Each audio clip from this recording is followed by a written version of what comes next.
today's maths class. In this class, we are going to discuss about some shapes and angles. If you look around us, we can see lots of shapes. Even in our bedroom, in our dining hall, in nature, if you search anywhere, it's completely filled with shapes.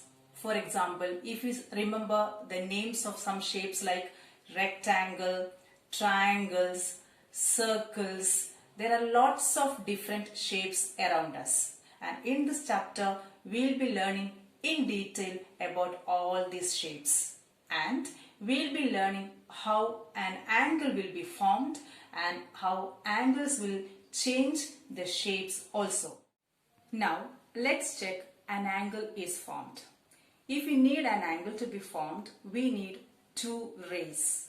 And when these two rays are meeting at one single point, an angle is formed.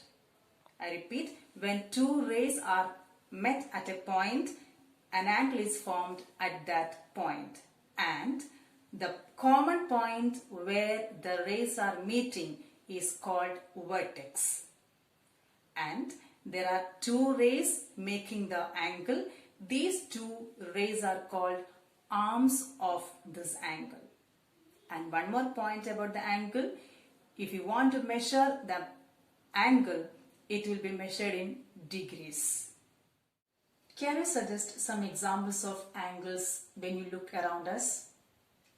Yeah, you are exactly right. There are angles formed on the doors. There are angles formed on the windows. Perfectly correct. If you look on the tabletop, your study table, there are angles formed there. And see, look at the nature.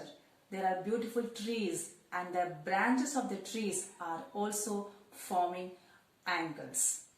There are different types of angles. Let's have a discussion on that.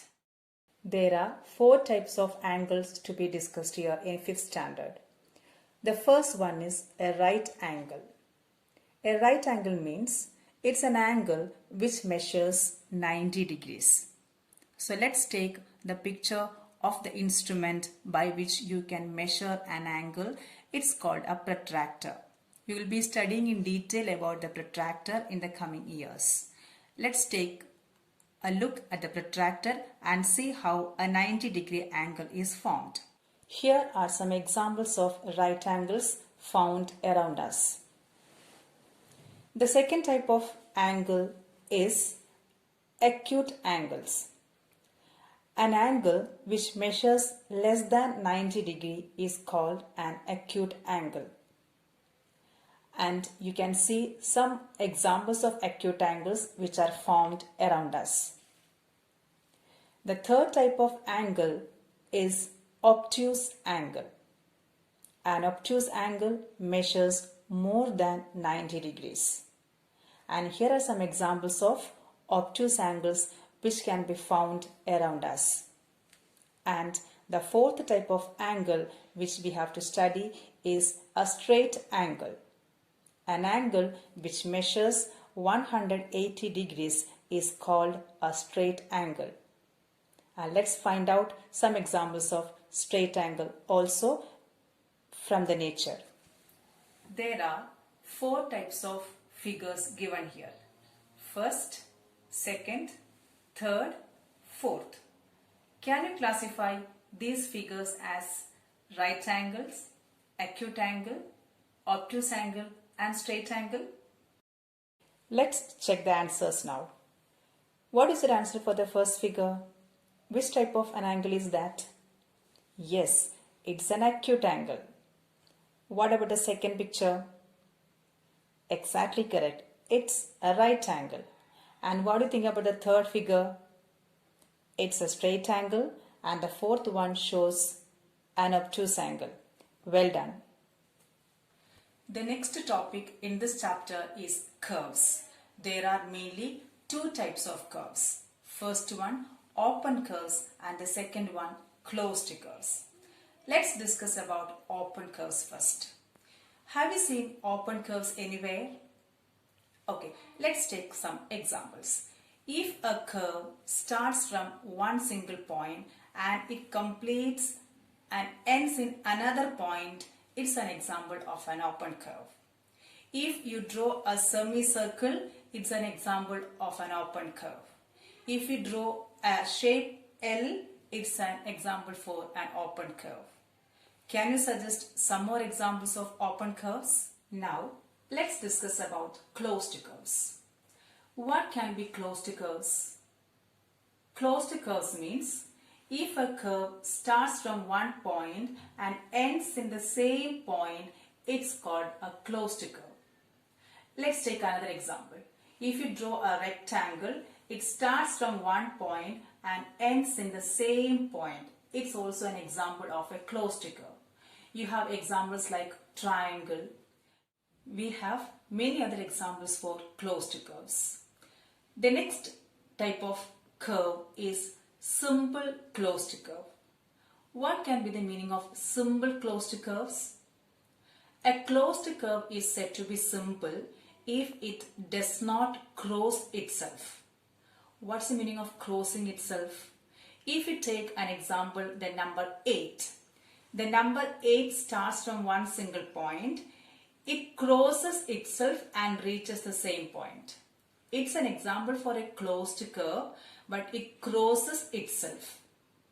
It is not a simple closed curve. But if you take a rectangle, the rectangle starts from one single point and reaches the same point, but it does not cross itself.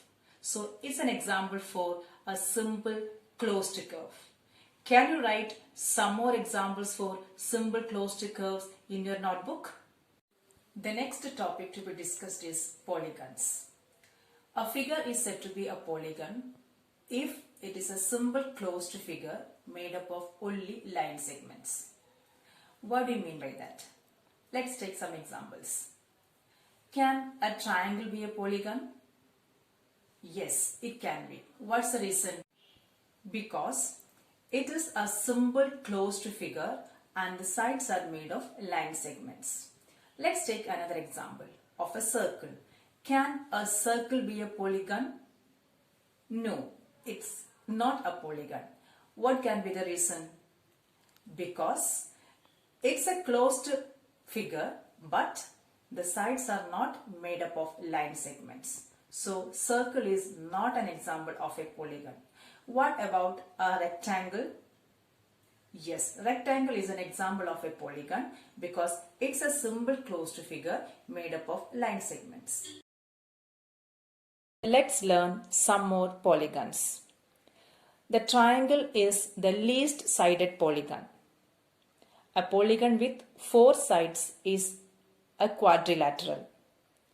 For example, a rectangle, a square, a trapezium, a parallelogram, all these are examples of quadrilaterals. If a polygon has 5 sides, it's called a pentagon.